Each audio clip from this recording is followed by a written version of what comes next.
à ce rendez-vous de l'information sur Esaü TV, les titres. 2 ans de gestion du pouvoir d'État par le président Patrice Talon. Le directeur de la communication à la présidence de la République, Wilfried Léandre Roubedji, s'est prononcé sur le sujet au cours du numéro 181 de Café Média Plus. Des précisions dans ce journal. Le Fonds des Nations Unies pour la population près le Bénin a doté le Centre des œuvres universitaires et sociales d'Abomey-Calavi, Koussacé, de matériel médico-technique ce jeudi. Le tissu paille est apprécié en Afrique depuis toujours. Mais quelle est sa place dans la culture béninoise?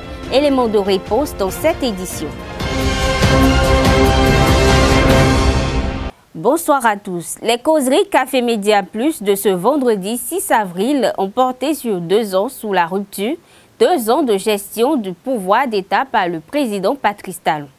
Décryptage et analyse ont été faits par les professionnels des médias. Suivez. Lorsque depuis 2 ans, vous êtes en mesure de faire vos formalités pour obtenir le titre foncier de vos parcelles sans débourser le rond, je veux m'assurer que cela ne s'appelle pas serrage de ceinture. Lorsque depuis 2 ans, même s'il y a encore quelques coupures aujourd'hui par moment, vous n'êtes plus obligé d'être esclave du vrombissement des générateurs dans votre quartier et que vous pouvez avoir l'énergie électrique pour suivre la Champions League. Par contre, il y a, et c'est vrai, moins de promenades, plus de sérieux pour le bien de la République, pour le bien de chacun de nous. Il ne vous est pas arrivé, je crois même pas dans vos rêves les plus lugubres, donc pour dire dans vos cauchemars, il ne vous est pas arrivé de croiser un coucou volant au-dessus de vos têtes où on vous aurait dit que le président quitte Cotonou pour Ouida ou pour Parakou. Lorsqu'on a pu voir que l'État pouvait engager 40 milliards, 34 milliards en une année, rien que pour l'achat, l'entretien et la carburation des véhicules administratifs, et qu'on décide dans le même temps d'acquérir des voitures neuves, d'empêcher que dorénavant les attributaires puissent changer les moteurs contre de vieux moteurs fatigués, mais étaler le règlement de ces factures sur de longues années, de façon à permettre à l'État, qui a besoin de moyens substantiels pour faire de grandes choses, de souffler dans la façon de faire face à ces charges. Cela ne s'appelle certainement pas serrage de ceinture. Et donc j'ai donné ces quelques exemples et on peut les démultiplier à foison. J'ai donné ces quelques exemples pour dire qu'à la vérité, vous avez pris le propos présidentiel au premier degré. Que ce qu'il voulait dire justement dans ce qu'il a annoncé dès les premières heures de sa prestation de serment, à savoir ramener le sérieux, la rigueur dans la gouvernance, ramener l'État à sa fonction, à sa vocation. Ce qu'il a voulu dire à la vérité, c'est que chacun devrait mettre pantalon à sa taille. Donc, en définitive, il n'a jamais été question de serrer la ceinture.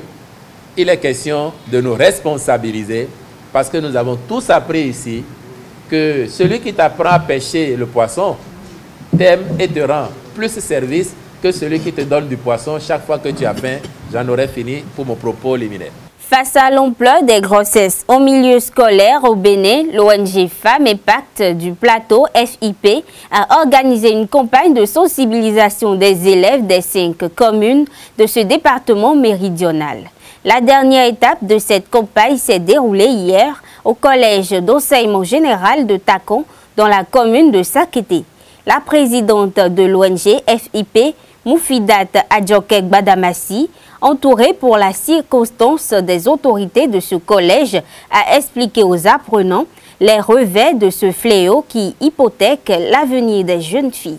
Dans l'après-midi du jeudi 5 avril, Moufidat Badamassi, président de l'organisation non gouvernementale Femmes Impact du Plateau, descend au collège d'enseignement général de Takon, un arrondissement de la ville de Sakété. C'est la dernière étape de la campagne de sensibilisation dénommée Zéro grossesse en milieu scolaire, édition 2018. La présidente de l'ONG FIP, avec l'aide de certains apprenants, enseignants et responsables de cet établissement secondaire, procède aux dernières touches pratiques de l'organisation. La communication ne va pas tarder à démarrer. Les élèves rejoignent le cadre aménagé pour la circonstance. De Kokumolu à Takon, en passant par les 3 autres collèges, le message reste le même. C'est décourageant de continuer à voir ou de voir un enfant qui porte un enfant. L'ONG Femmes Impact du Plateau, une association composée des femmes, jeunes femmes, venues des 5 communes du département du Plateau,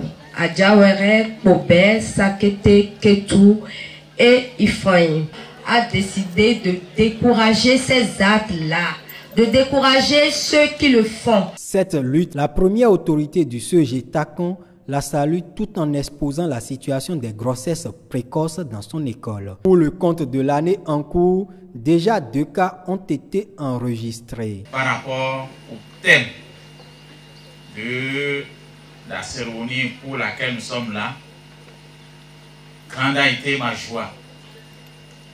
Parce que le problème de grossesse en milieu scolaire, de façon générale, au Bénin, comme dans le plateau, et de façon particulière dans notre collège, se pose avec acuité. Il y a de cela 2 ans, une quinzaine. L'année passée, 14. Bon, ce qui peut me réjouir dans tout ça, c'est que le nom d'aucun professeur n'est cité. Pour expliquer les conséquences de ce fléau aux élèves filles de Takon, l'ONG Femmes Impact du Plateau a sollicité les compétences de Doris Djeton Koudou, femme leader engagée dans l'éducation des ados et des jeunes. Dans une démarche participative, utilisant de petites anecdotes, elle a invité ses jeunes sœurs à prioriser leurs études au détriment des plaisirs sexuels. Je ne veux pas dire que quand on est adolescent, on n'a pas des envies, on n'a pas des besoins, non. Mais quand ça arrive, on peut choisir de s'abstenir. Je voyais papa et j'avais envie de devenir enseignant. Je vois la journaliste à la télé, je me dis, elle présentait tellement bien l'émission. Je peux citer Annick Ballet, qui vous la voyez présenter le journal télévisé, vous vous dites waouh. Et là, j'ai commencé par rêver grand. Et ma maman disait oui. Moi, ma maman a 3 filles. Et elle nous disait, pour que vous puissiez réaliser vos rêves demain, vous devez non seulement protéger ce rêve-là, mais ne laissez jamais le garçon vous mentir sur les bancs. J'ai dit il y a un instant qu'une femme n'est belle que quand elle est intelligente, que quand elle a un boulot, elle a un métier. L'association des parents d'élèves du CEG Takon a, par le biais de son président Paul Oussou, soutenu cette communication. Également présente à cette séance d'échange, Sarafatou Inoussa Olodo, native de Sakete, consultante en genre et développement, a prodigué de sages conseils à ses enfants. Le réel impact de la sensibilisation de cette année va être évalué à la prochaine édition. L'amphi Idriss Déby Itno de l'Université d'Abomey-Calavi a abrité hier une cérémonie de remise de matériel médico-technique au Centre des œuvres universitaires et sociales d'Abomey-Calavi, Kousassé. Œuvre du Fonds des Nations Unies pour la population sur financement de l'ambassade du Royaume des Pays-Bas. Près le Bénin, la remise des dons s'est déroulée en présence de la ministre de l'Enseignement supérieur et de la Recherche scientifique, Marie-Odile Atanasso. Voici le compte rendu. Dans le but de contribuer à une meilleure prise en charge des étudiants dans les infirmeries de l'Université d'Abomey-Calavi, le Fonds des Nations Unies pour la population FNUAP a offert des matériels médico-techniques au Centre des œuvres universitaires et sociales d'Abomey-Calavi. Estimé à plus de 80 millions de francs CFA, ce don est composé de matériel de bureau de consultation, de matériel visuel, de matériel ludique, de produits pharmaceutiques, de consommables médicaux, de matériel médico-technique, de produits contraceptifs et une une ambulance toute neuve, médicalisée, de type 4x4 en cas d'urgence pour faciliter les évacuations sanitaires. Une action tout aussi caritative qu'humanitaire qui a connu sa concrétisation et son effectivité grâce au financement de l'ambassade du Royaume des Pays-Bas près le Bénin. On assiste toujours à des statistiques vraiment très tristes quand on parle des grossesses précoces et non désirées en milieu scolaire et universitaire. Ce sont des statistiques qui doivent être améliorées et qui vont améliorer. Ce côté matériel est important, mais ce qui est beaucoup plus important, ce sont des services de proximité pour toutes les jeunes, les adolescents, les femmes et les filles qui sont ici dans cette université, qui ont un accès beaucoup plus facile maintenant à ce genre de services, non pas seulement matériel, mais aussi des infirmières et des soins de santé à proximité. Le FNUAP souhaite, comme meilleure approche à la problématique liée à la santé de la reproduction des adolescents et des jeunes, l'éducation complète à la sexualité dès le bas âge et un dialogue entre parents et enfants autour de la sexualité et des questions de droits reproductifs afin de réduire considérablement les taux de mariage et de grossesse précoce. Moins que la valeur monétaire, nous pensons aux nombreux jeunes qui pourront bénéficier des services prestés parce que ce matériel est mis à disposition ou parce que l'ambulance aura servi à transporter des urgences et permis aussi dans certains cas de sauver des vies, même si ce n'est pas ce que nous souhaitons souvent.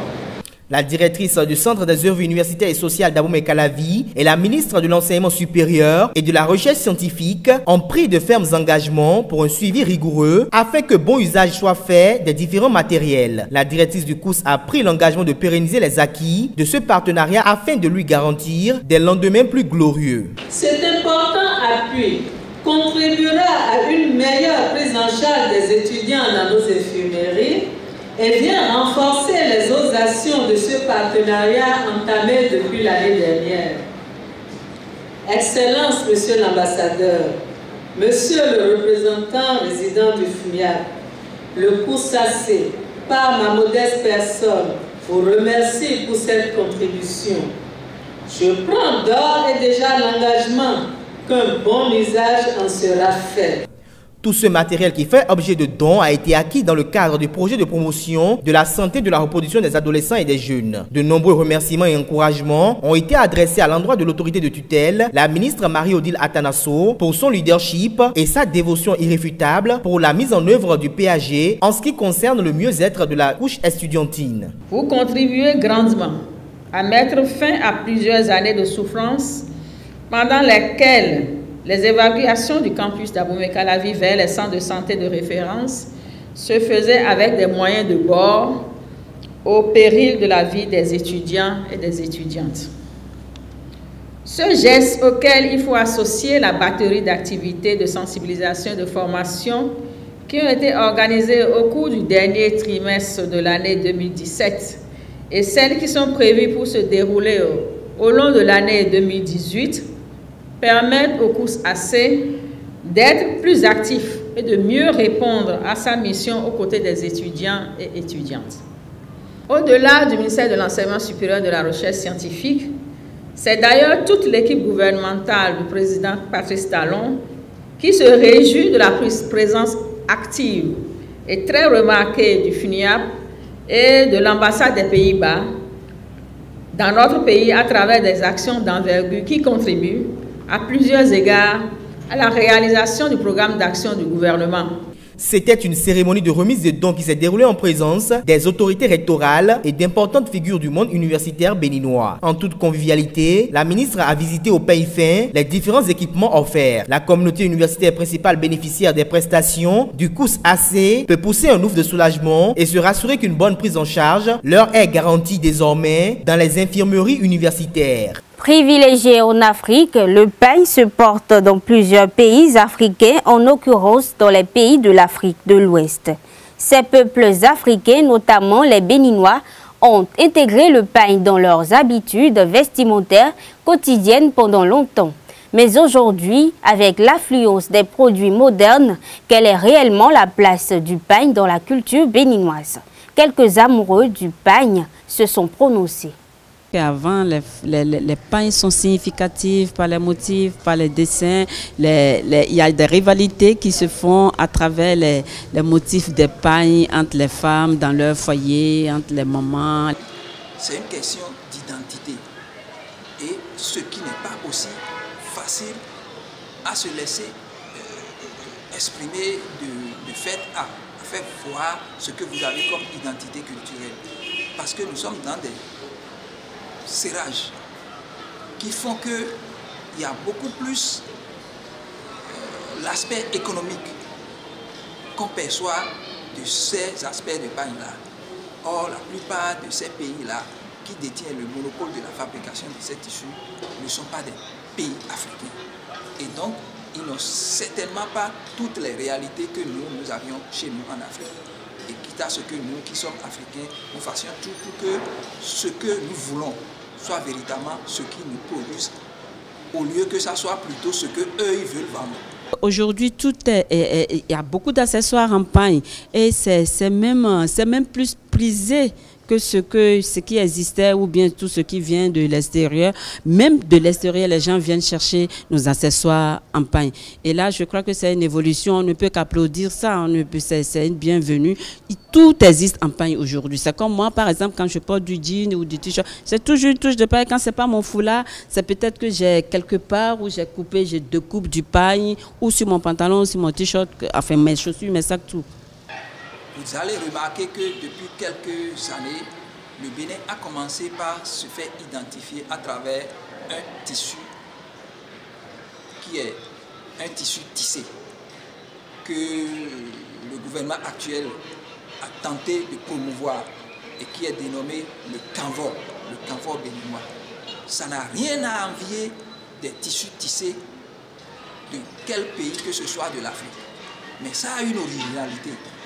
Et c'est seulement à travers cette originalité-là que partout où ce tissu-là sera, d'une manière ou d'une autre, vu, sera remarqué et considéré comme un tissu typiquement béninois.